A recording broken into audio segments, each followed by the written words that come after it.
que si yo me quería alejar, él lo entendía, porque él cree que le queda muy poco tiempo.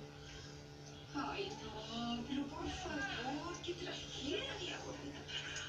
Pero, ¿cómo alguien puede estar preparado para recibir una nueva? Nadie se ha preparado para algo así, mamá. Ay, Ámbar, tan chiquitita.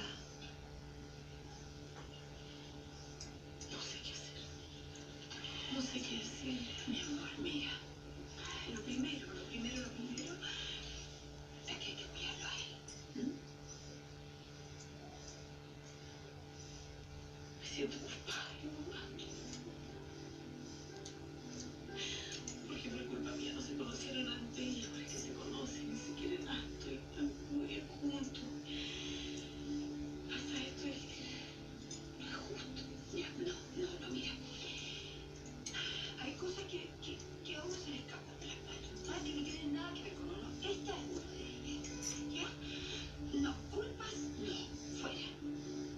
Ahora hay que tener fe, hay que tener esperanza y bueno, si queda poco tiempo, hay que aprovecharlo muy bien, mi amor. Por ejemplo, para que ellos dos se conozcan.